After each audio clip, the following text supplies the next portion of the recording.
En el nombre del Padre, y del Hijo, y del Espíritu Santo. Amén. Proclamación del Santo Evangelio de nuestro Señor Jesucristo según San Juan. 22:8. El primer día después del sábado, María Magdalena vino corriendo a la casa donde estaban Simón Pedro y el otro discípulo, a quien Jesús amaba, y les dijo: «Se han llevado del sepulcro al Señor, y no sabemos dónde lo habrán puesto». Salieron Pedro y el otro discípulo camino del sepulcro. Los dos iban corriendo juntos, pero el otro discípulo corrió más deprisa que Pedro y llegó primero al sepulcro. E inclinándose, miró los lienzos puestos en el suelo, pero no entró. En eso llegó también Simón Pedro, que lo venía siguiendo, y entró en el sepulcro. Contempló los lienzos puestos en el suelo y el sudario que había estado sobre la cabeza de Jesús, puesto no con los lienzos en el suelo, sino doblado en sitio aparte. Entonces entró también el otro discípulo, el que había llegado primero al sepulcro, y vio y creyó, porque hasta entonces no habían entendido las Escrituras, según las cuales Jesús debía de resucitar de entre los muertos. Palabra del Señor. Gloria a ti, Señor Jesús. Saludos fraternos para todos en este viernes de la octava de Navidad, viernes 27 de diciembre.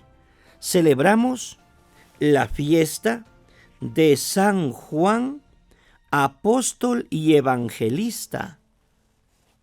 Un momento maravilloso para, a la luz de la palabra de nuestro Dios, ir creciendo como Jesús en edad, en sabiduría y en gracia. Juan es definido en su evangelio como el discípulo a quien Jesús amaba. Gracias a los signos especiales de su predilección que Jesús le manifestó en los momentos significativos de la historia. El primer signo que le demostró el gran afecto consistió en que fue llamado a ser discípulo junto con Andrés, el hermano de Pedro, por medio de Juan el Bautista, que bautizaba en el Jordán. Cuando Jesús pasaba, el Bautista se lo presentó como el Cordero de Dios, y de inmediato lo siguieron. Juan se quedó impresionado por este encuentro personal con Jesús, que nunca olvidó que fue como a las 4 de la tarde. Juan 1.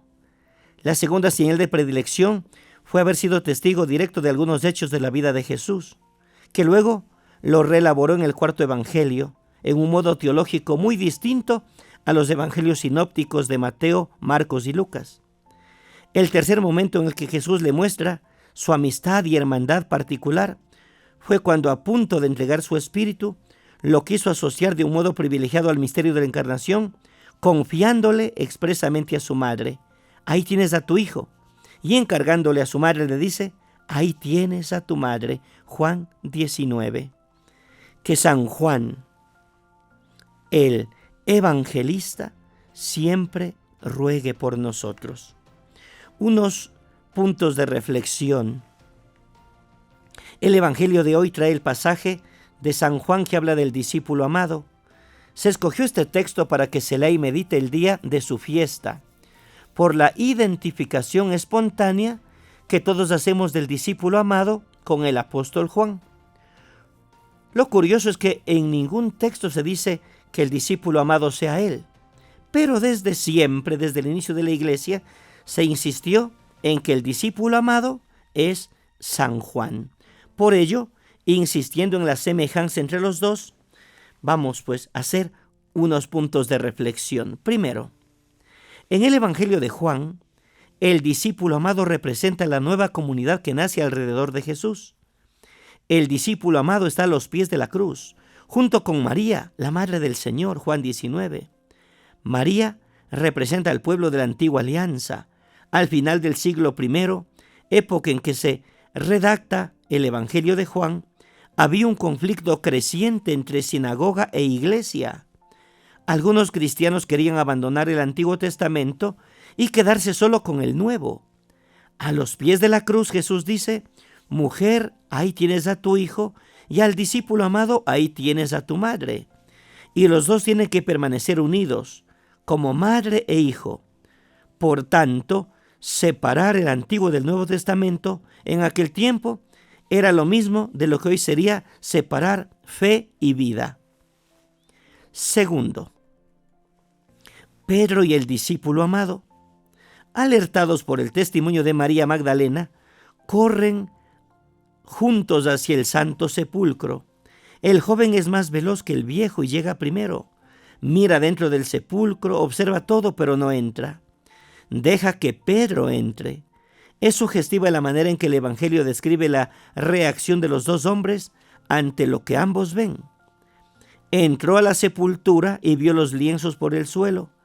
El sudario que estaba sobre la cabeza no estaba en el suelo como los lienzos, sino enrollados en su mismo lugar. Entonces el otro discípulo que había llegado primero entró a su vez, vio y creyó. Ambos vieron lo mismo, pero solo se dice que el discípulo amado creyó. Entonces el otro discípulo, el que había llegado primero, entró a su vez y vio y creyó. ¿Por qué? ¿Será que Pedro no creyó? Tercero, el discípulo amado tiene una mirada diferente que percibe más que los demás. Tiene una mirada amorosa que percibe la presencia de la novedad de Jesús.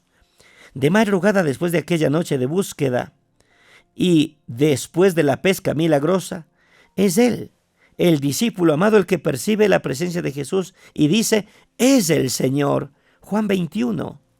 En aquella ocasión, Pedro, alertado por la afirmación del discípulo amado, también reconoce y empieza a entender. Pedro aprende del discípulo amado. Enseguida Jesús pregunta 3 veces, «¿Pedro, me amas?». Por 3 veces respondió Pedro, «Tú sabes que yo te amo». Después de la tercera vez, Jesús confía las ovejas a los cuidados de Pedro, pues en ese momento también Pedro se vuelve discípulo amado. Cuarto, las 3 epístolas de Juan y el libro del Apocalipsis. A Juan se le atribuyen las 3 cartas con un sabor de breves homilías. El Apocalipsis, libro canónico reconocido como inspirado, que nació en los ambientes de las iglesias de tradición joánica, que sufrían los ataques de las doctrinas gnósticas.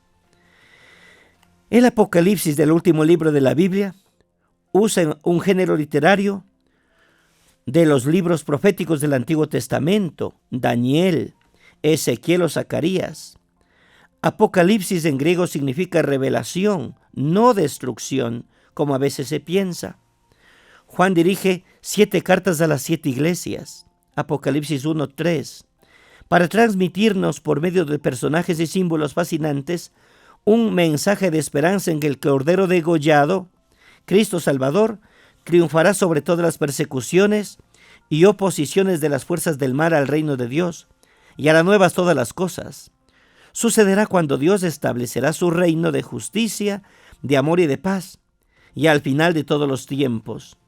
El Apocalipsis es un libro profético que interpreta la acción de Dios en la historia, asegurando que Él es el testigo fiel y veraz, Apocalipsis 3, y regresa pronto, Apocalipsis 22, y vencerá definitivamente al mal, al dolor y a la muerte, Apocalipsis 22.